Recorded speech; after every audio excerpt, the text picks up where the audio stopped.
So, welcome back, family. Recently, the Pentagon has released some of its UFO footage. The most famous one being the TikTok video that was captured by Commander Fravor, who you'll hear from shortly. But his squadron of fighter jets was able to lock in on what is known as the TikTok UFO, or currently known as UAP, Unidentified Aerial Phenomenon. They changed the name because the term UFO was somewhat of a conspiracy term, which a lot of people easily dismissed. Now, being a person who's been interested in the subject for many years, I was quite surprised that they actually released the footage and have admitted that these things are real, but they don't know what they are. I know that to be a lie, but we'll keep that for a little later. So they released this footage, and there was a congressional hearing to interview some of the whistleblowers and pilots who have claimed to had experiences with these UAPs. And to my surprise, this information was met with very little fanfare. The news barely covered it. No one seemed to really care about it. And for information such as this, which is a paradigm shift, changes everything that we know, people was just like, not caring very much. Some of the people that I've spoken with said that this information is itself a lie, that they're so not trusting of the government that they believe this is being released in an effort to redirect our attention from something more politically interesting that is going on. Is this true? I don't believe it to be so. I believe it to be a strategic effort on the part of the Pentagon to release this to desensitize us to the idea that extraterrestrial entities are here and we can do nothing about it. So let's take a listen to some of the testimony from these witnesses. Thank you very much. I'd like to thank all of the witnesses for being here today to discuss this very unique topic. And I'd like to jump right into my questions if you don't mind. Commander Fravor, can you briefly describe your background? Yeah, I was an enlisted Marine, Naval Academy graduate, Navy, flew for 18 years, got a master's from University of Houston, and I've worked in the private sector for the last, 16 years, 17 years. I do a lot of defense work. So really gold-plated credentials. Commander Fravor, we have all seen the floating Tic Tac video that you engaged with on November 14th, 2004. Can you briefly talk about why you were off the coast of San Diego that day? Yeah, we were at a workup with all the battle groups, so we integrate the ships with the carrier, the air wing with the carrier, and we start working. So we were doing an air-to-air defense to hone not only our skills, but those of the USS Princeton when they had been tracking them for 2 weeks. The problem was that there was never manned aircraft airborne when they were tracking them, and this was the first day, and unfortunately, we were the ones airborne and went and saw it. Do you remember the weather that day? Was it cloudy or windy or anything out of the ordinary on the Pacific coast? It was actually, if you're familiar with San Diego, it was a perfect day. Light winds, no white caps, clear skies, not a cloud. It was, for flying, it was the best. Now, is it true that you saw, in your words, a 40-foot flying Tic-Tac shaped object? That's correct. Or for some people that can't know what a Tic Tac is, it's a giant flying propane tank. Fair enough. Did this object come up on radar or interfere with your radar or the USS Princeton? The Princeton tracked it, the Nimitz tracked it, the E-2 tracked it. We never saw it on our radars. Our fire control radars never picked it up. The other airplane that took the video did get it on a radar. As soon as it tried to lock it, it jammed the radar, spit the lock, and he rapidly switched over to the targeting pod, which you can do in the F-18. From what you saw that day and what you've seen on video, did you see any source of propulsion from the flying object, including on any potential thermal scans from your aircraft? No, there's none. There's no IR plume coming out. And Chad, who took the video, went through all the EO, which is black and white TV, and the IR modes, and there's no visible signs of propulsion. It's just sitting in space at 20,000 feet. In your career, have you ever seen a propulsion system that creates no thermal exhaust? No. Can you describe how the aircraft maneuvered? Abruptly, very determinate. It knew exactly what it was doing. It was aware of our presence. And it had acceleration rates. I mean, it went from 0 to matching our speed in no time at all. Now, if the fastest plane on Earth was trying to do these maneuvers that you saw, would it be capable of doing that? No, not even close. And just to confirm, this object had no wings, correct? No wings. Now, was the aircraft that you were flying, was it armed? No, never felt threatened at all. If the aircraft was armed, do you believe that your aircraft or any aircraft in possession of the United States could have shot the Tic Tac down? I'd say no. Just on the performance, it would just left in a split second. If you believe we have crashed craft, stated earlier, do we have the bodies of the pilots who piloted this craft? As I've stated publicly already in my News Nation interview, biologics came with some of these recoveries. Yeah. Were they, I guess, human or non-human biologics? Non-human, and that was the assessment of people with direct knowledge on the program I talked to that are currently still on the program. And was this documentary evidence, this video, photos, eyewitness? Like, how would that be determined? The specific documentation I would have to talk to you in a skiff about. Gotcha. Okay. So, and you may or may not be able to answer my last question, and maybe we get into a skiff at the next hearing that we have, but who in the government, either what agency, sub-agency, what contractors, who should be called into the next hearing about UAPs, either in a public setting or even in a private setting? And you probably can't name names, but what agencies or organizations, contractors, et cetera, do we need to call in to get these questions answered, whether it's about funding, what programs are happening, and what's out there? I can give you a specific cooperative and hostile witness list of specific individuals that were in those. And how soon can we get that list? I'm happy to provide that to you after the hearing. Super. Thank you. And I yield back. You've said that the U.S. has intact spacecraft. You said that the government has alien bodies or alien species. Have you seen the spacecraft? I have to be careful to describe what I've seen firsthand and not in this environment, but I could answer that question behind closed doors. Yeah. And have you seen any of the bodies? That's something I've not witnessed myself. Okay. And so with that being said, and the other statement that has been made that was intriguing to me because my view has been that we are billions of light years away from any other system. And the concept that an alien species that's technologically advanced enough to travel billions of light years gets here and somehow is incompetent enough to not survive Earth or crashes is something that I find a little bit far-fetched. My name is Ryan Fobbs Graves, and I'm a former F-18 pilot with a decade of service in the U.S. Navy, including 2 deployments in Operation Enduring Freedom and Operation Inherent Resolve. I have experienced advanced UAP firsthand, and I'm here to voice the concerns of more than 30 commercial aircrew and military veterans who have confided their similar encounters with me. Today, I would like to highlight 3 critical issues that demand our action. As we convene here, UAP are in our airspace, but they are grossly underreported. These sightings are not rare or isolated, they are routine. Military aircrew and commercial pilots, trained observers whose lives depend on accurate identification, are frequently witnessing these phenomena. The stigma attached to UAP is real and powerful and challenges national security. It silences commercial pilots who fear professional repercussions, discourages witnesses. It is only compounded by recent government claims questioning the credibility of eyewitness testimony. Parts of our government are aware of more about UAP than they let on, but excessive classification practices keep crucial information hidden. Since 2021, all UAP videos are classified as secret or above. This level of secrecy not only impedes our understanding, but fuels speculation and mistrust.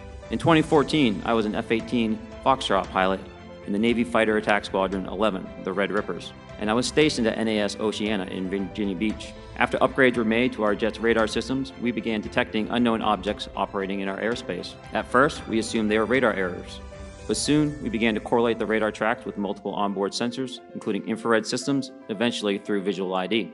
During a training mission in Warning Area Whiskey 72, 10 miles off the coast of Virginia Beach, 2 F-18 Super Hornets were split by a UAP.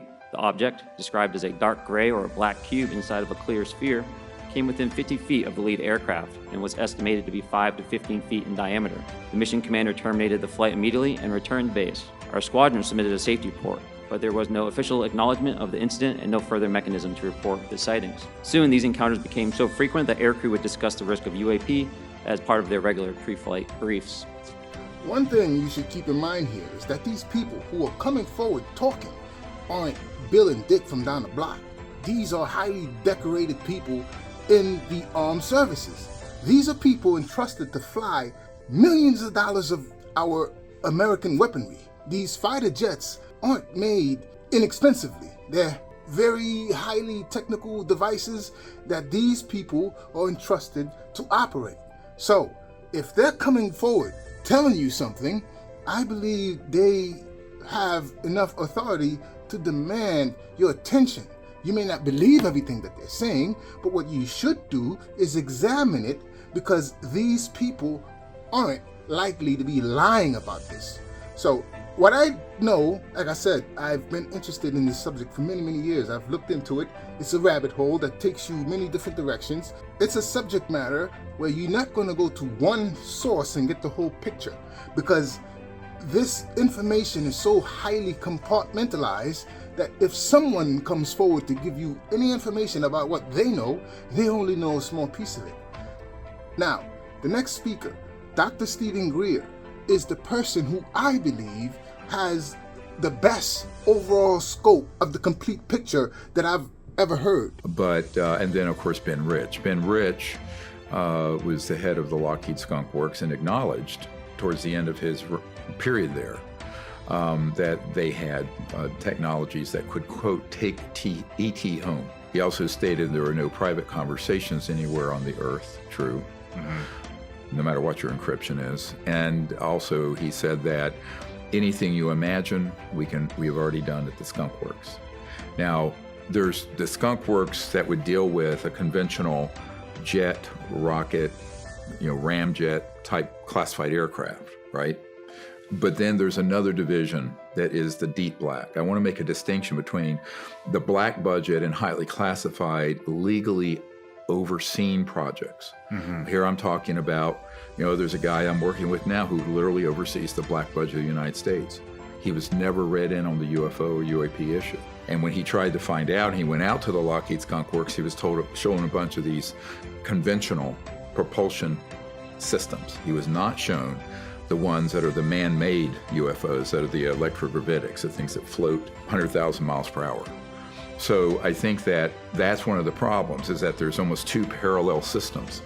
And there's very little points of intersection between the two, what I call the constitutional government of the United States. And then there's the illegal secret government projects. So there are compartmented operations at the Lockheed Skunk Works dealing very specifically with this area of technology, which has nothing to do with rockets, jets, conventional aerodynamics.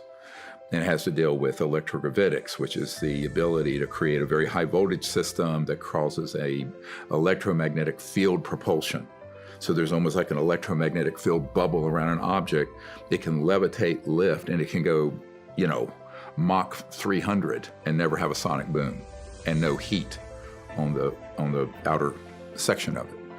These are very advanced technologies. Now, those began to be studied back long before I was born, and I turned 68 this week, so you can imagine how long we've had these things.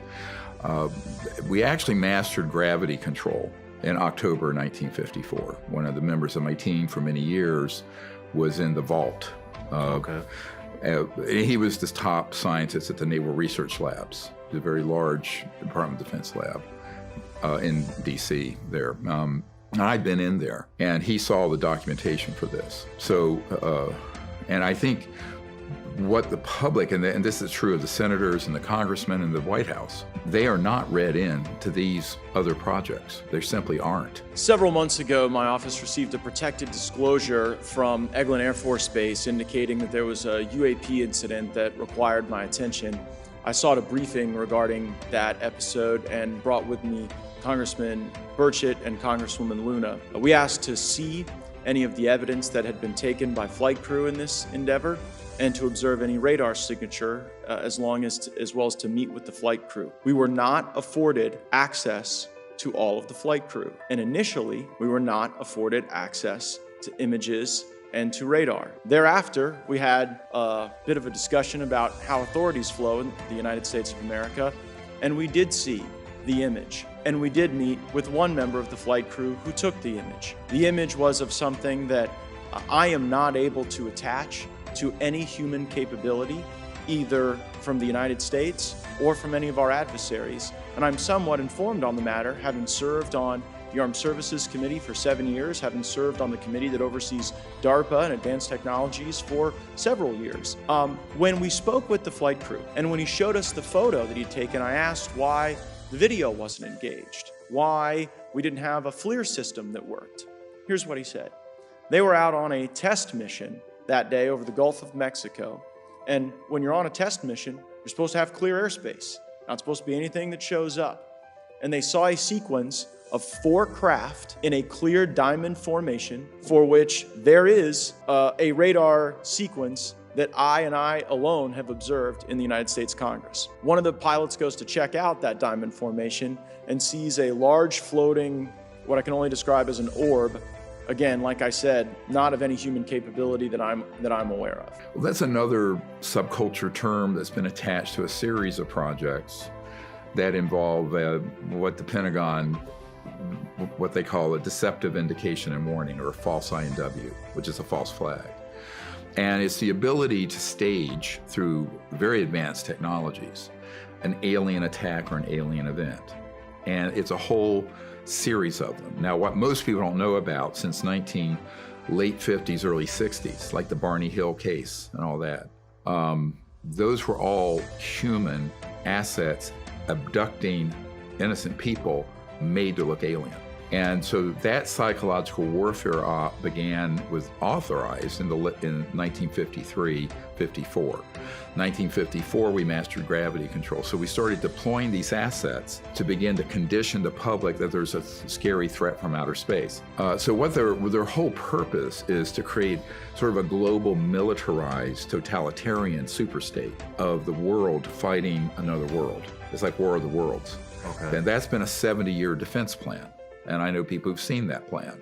Carol Rosin saw the plan, who is Werner von Braun's spokesperson, who's on our team. And she's almost 80 now, but brilliant mind. And, you know, when she realized in the 70s that this was what was afoot, her whole life was devoted to trying to get some of these projects under control. But we're little David's up against an enormous Goliath. Now keep in mind that Dr. Steven Greer is a medical doctor. He has been through the paces, went through medical school, which is not an easy feat.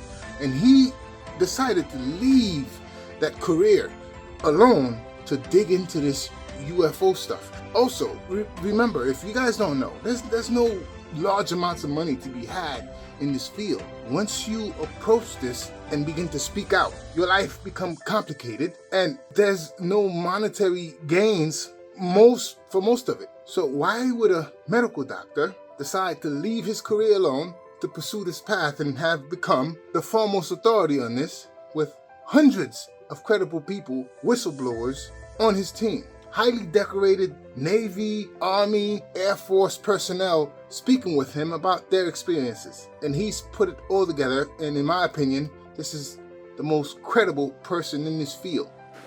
At the CIA, they call this WSFM, Weird Science and Frickin' Magic. At my uncle's company, I met an engineer that dealt with this stuff a couple years ago, and he said, we just call it PFM, pure fucking magic, excuse my language. But he says, literally, that's what we call it. So you're dealing with technologies that are, and this is the problem, I call it the big technology gap between what conventional Pentagon, Special Forces, Joint Staff, Senate Intel, Armed Services, House Intel, the President, National Security people, what they know and what this group has. Now this next guy is Bob Lazar. And if you're familiar with the name, you could laugh it off. Everything that he has said has been laughed off. His credentials were unprovable. And from early on, he was dismissed as a kook. But since talking in the early 90s to now, his story has not changed. A lot of the claims that he made were actually vindicated and proven to be true. One very special thing that he said from the 90s was that They didn't understand the reactor that they were trying to back engineer from a spacecraft that they had found and was trying to back engineer. He said that this reactor was fueled by a source that was uncommon to knowledge at the time. As it turns out, the element that he was referring to was discovered and later placed on the periodic table. So, again, not so much of a kook. Listen to this. You worked in how would you describe it? I guess within the Area 51 compound. You can call that a subset of Area 51. And you got that job. Before that, you were working... Before that, I had worked at Los Alamos right. National Labs in New Mexico. And you were involved in what kind of work? Nuclear weapon development, physics. I mean, they do everything there. So how do they approach you to say, hey, Bob, why don't you come on out to the Nevada desert? Well, the way this went down was, at that time, it was 1982, I put a jet engine in my Honda, and Los Alamos put it on the front page of the paper. Los Alamos man, physicist at the lab, built this 200-mile-an-hour, Honda jet car that I drove to work every day. So I was known in Los Alamos, the guy with the weird car, and you could hear it from a mile away. Anyway, the day that came out on the front page of the paper was the day Edward Teller, the father of the hydrogen bomb, was giving a lecture down there at the lab. And we didn't have much going on that day in our group, and I asked if I could go down there. I went down there early, and Ed Teller was outside, leaning on a brick wall there and reading the front page of the paper. Now, this is a guy out of history, so I introduced myself. Hey, I'm the guy you're reading about there, and we talked for a little while, and it was cool. Fast forward to years later, I had moved out to Las Vegas and had, left Los Alamos and went on to other things, and I wanted to get back into the scientific community. I sent resumes out, and one of them went out to Ed Teller and referenced our meeting, back in the day. And anyway, he remembered me and gave me a reference, somebody to contact at EG&G. And that's pretty much how it started. Do you remember the thought process when you read that it's from Zeta Reticuli? Yeah, it didn't hit me like a ton of bricks or anything. It was just like, yeah, okay. And, you think it was bullshit? I don't know. You just were like, okay. Now I don't. I mean, because when I read it, I hadn't verified anything. And this was just a bunch of stuff I was reading. And I thought maybe after this, they're just going to give me a test and see what I can remember in crazy information. And it would, like I said, when I finally went in with Barry and had hands-on experience with what they were talking about, it took on a completely different meaning. So there's a plate, there's this thing that looks like a half a basketball, and when it's on, you can't come anywhere near it. You can't touch it. Right. What is gravity about that? Like the concept of gravity, to most people, is gravity is bringing something towards it. Right. Well, I guess you would say it's anti-gravity. It's gravity shifted 180 degrees.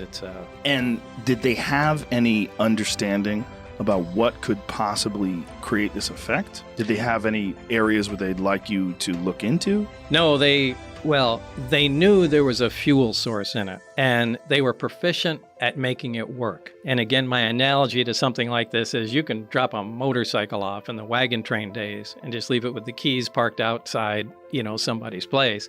Everybody will come around it and they'll poke and prod, and eventually they'll turn the key, get it to start, and become proficient at riding it. Yeah. But they won't be able to understand what the hell's going on. They won't be able to make the plastic fender, much less anything else. And I think that's exactly the state we were at. We played around with the parts long enough before I got there where they could make the reactor operate, take the fuel out, and know that it makes it work. How exactly what was going on in the reactor remained a mystery at the time. I think we made some progress on what was going on inside, but I don't think anybody really knew anything. They could just watch what was going on and make note of it. How long were you there? I'd say about 6 months or so. And what progress was made while you were there? Well, we came up with a bunch of reasonably good ideas about how the reactor worked. And one of them was the square base of it was essentially like a cyclotron, which is a small particle accelerator, a circular one. Particle accelerators, linear particle accelerators, are just a long tube essentially, and they accelerate particles with high voltage and radio frequencies till they reach high speeds. But a cyclotron does that in a small circular area. And there's this very heavy element fuel, element 115, something that wasn't on our periodic charts at the time. But it is now. It is now, yeah. When did it become on the periodic table now, the way the charts now? I don't remember. Do you remember when they... 2004, Darmstadt, Germany, I think is where they first fabricated 4 atoms. They lasted 220 milliseconds with the atoms. It's nothing, right? And then it later was discovered a couple more times they could fabricate it. Then they gave it a place then on the periodic chart. After that, called it Moscovian. So they told you about this stuff in 1982? What year was this? It was 88 and 89 when I was there. Oh, okay. 82 is when 82 was when you were at Los Alamos. I'm sorry. Yeah. So 88, 89, they told you about this stuff. So this was not like... No, they didn't tell me about it. That's one of the things that this group came up with. Now I'm trying to do as little talking here as possible, as I have too many clips to share with you, and I don't want this thing to be so long. But George Knapp is who you're going to hear from next. And he is a multiple award-winning journalist, having done superlative work for many years. He was the person that broke Bob Lazar's story, and from that point, his life became complicated, and you're going to hear from him next. Gary and Mary Ruth, we've been working on this story for a long time, and we'll tell you right up front that it's going to be hard to swallow at first. This week, we've heard the contention of UFO researchers that there's a secret government within our government. While that may be hard to believe coming from the UFO perspective, we've certainly learned in Watergate and the Iran-Contra scandal that factions within our government can and do pursue their own hidden agendas outside of the law, outside the control of Congress, or the knowledge of the American people. This is exactly the type of operation we'll hear about tonight. It's a chilling scenario with worldwide implications that may have its roots right here.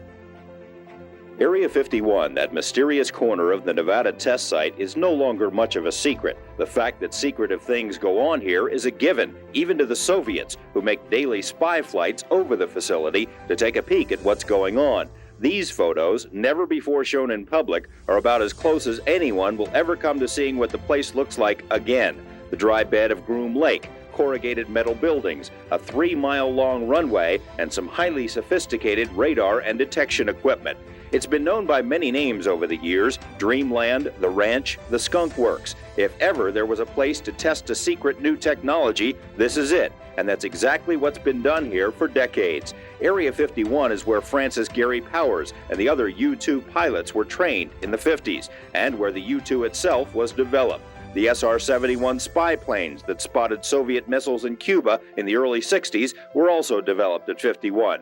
51 is where stealth technology was nurtured, where Star Wars devices are still tested, and where all manner of CIA monkey business has been plotted and refined. It's the perfect place for secret things, but of course, that's no secret.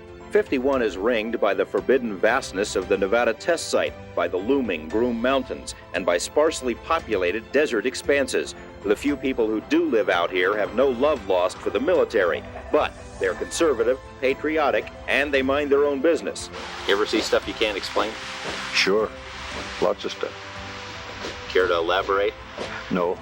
Checking out Lazar's credentials proved to be a difficult task. He says he earned degrees in physics and electronics, but the schools we contacted say they've never heard of him. He also said he worked as a physicist at Los Alamos National Lab, where he experimented with one of the world's largest particle beam accelerators, a half-mile-long behemoth capable of generating 700 million volts. Los Alamos officials told us they had no records of a Robert Lazar ever working there. They were either mistaken or were lying. A 1982 phone book from the lab lists Lazar right there among the other scientists and technicians. A 1982 clipping from the Los Alamos newspaper profiled Lazar and his interest in jet cars. It too mentioned his employment at the lab as a physicist. We called Los Alamos again. An exasperated official told us he still had no records on Lazar. EG&G, which is where Lazar says he was interviewed for the job at S4, also has no records. It's as if someone has made him disappear. That fear factor would surface later. Lazar agreed to undergo a polygraph exam as part of this report. Polygrapher Ron Slay asked about the technology Lazar had seen. Did you knowingly lie when you said you had actually seen anti-gravity propulsion in operation? No. The results of this exam were inconclusive. Lazar appeared to be truthful on one test, deceitful on a second. Slay recommended that a second examiner be brought in. Polygrapher Terry Tavernetti runs a corporate security operation and is a former Los Angeles police officer. He put Lazar through 4 tests and concluded there was no attempt to deceive. And I left there thinking that I feel we do have some credibility to what the subject had to say. Next up, John Lear. His family is aeronautics royalty. They designed the Lear jet. He has ran for Senate, highly credible. Is coming forward with some information that it's very hard to digest at first. But again, if you do the research, you might draw a link to the fact that what he's saying might be true. Take a listen. Hello and welcome to On the Record. Those of you who joined us last week were probably amazed, as I was, by some of the latest research in the field of UFOs. There is so much to talk about, however, we were unable to fit it all into one program, so my guest again this week is UFO researcher, former state Senate candidate, and award-winning pilot John Lear. Mr. Lear, nice to have you here again. Always a pleasure to be here, George. To begin with, we have this concept of the people from other planets as little green men. Are they green from what you know? Are they all the same, or we got different kinds of them? George, there's at least 70 different species, and probably more. But yes, as odd as it sounds, there are little green men. That's not the ones we usually see, though. We see the little gray ones. They're about 4.5 feet tall. We see the ones that are called the Nordics. They're about 7 feet tall, look like us, but they're invariably blonde hair and blue-eyed. They're one of the species that we have on ice. Now, hold up.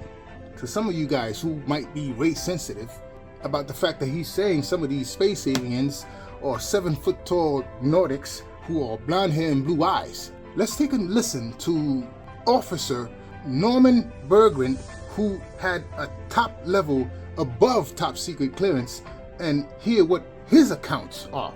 So are you not positing the idea that those vehicles contain, beings who are maybe like us?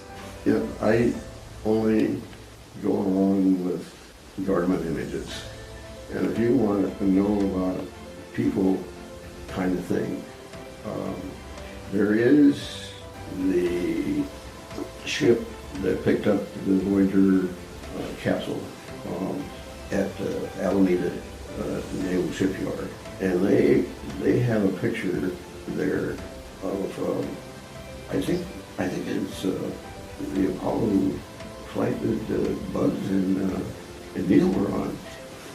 But anyway, there is one image there that shows black people getting off. So people with dark skin getting off? Not dark, black. Black skin? Really black. Were they tall? Yes. Very tall? Yeah. How tall? Well, what? Safe.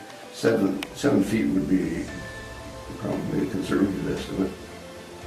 Obviously, with different species, they have different motives. I mean, are there good aliens and bad aliens Good from what you aliens know? and bad aliens and all kinds of ways and reasons for interacting with us. What are some of the reasons? Why would they be here? Genetic experiments, trying to... there's a misconception here. People think that our space brothers would bring us, good things and teach us how to get rid of all our diseases. And if you stop and think about it, that may not be the best thing, because if you had a society without any disease and everybody starts living 150 years, that creates a lot of problems. So they would not meddle in that way. You believe, in part, that the movies E.T., Close Encounters of the Third Kind, were not entirely just the creative products of some Hollywood director, that maybe there's more to that. Why don't you explain? They were carefully guided by representatives from MJ-12, who is this organization that is in charge of the cover-up, in order to get us ready for the release of the information that there are indeed aliens. And in both those movies, they used small little creatures and in order to get us ready for this release of information. Well, the whole thing started in July 2nd, 1947. That was the first crash. First crash of an alien spaceship. Of an alien spaceship. July 6th is when they recovered it and sent it to Wright-Patterson Air Force Base. July 7th is when they held the press conference and told the people it was a weather balloon, which the press bought hook, line, and sinker. September of that year, President Truman established MJ-12, and the purpose of that was to study the saucers and cover up the existence of UFOs. And you say we recovered alien bodies from that incident, right? 4 from that particular crash, yes. And what'd they do with them? They autopsied them. Dr. Detlef Bronk was the chief surgeon, so to speak. He was the one that named them EBEs. It stands for extraterrestrial biological entities. Listen, I hope you guys got something from these clips that I shared with you. I have much more that I'd like to share, but this video is already too long. So if there's enough interest in this, I'll make a part 2. I do have enough to make part 3, 4, 5. I have information in this subject that ranges for hours. So if you guys are interested in this, please leave your thoughts in the comments, and if we have enough traction, I'll be sure to make a part 2. So I hope you guys enjoyed the information. I hope some of this stuff was hair-raising. I hope that some of this stuff was enough to make you think about the subject that might have been dismissible to you. Again, leave your thoughts in the comments. Thank you for checking me out one more time. Catch you on the next one.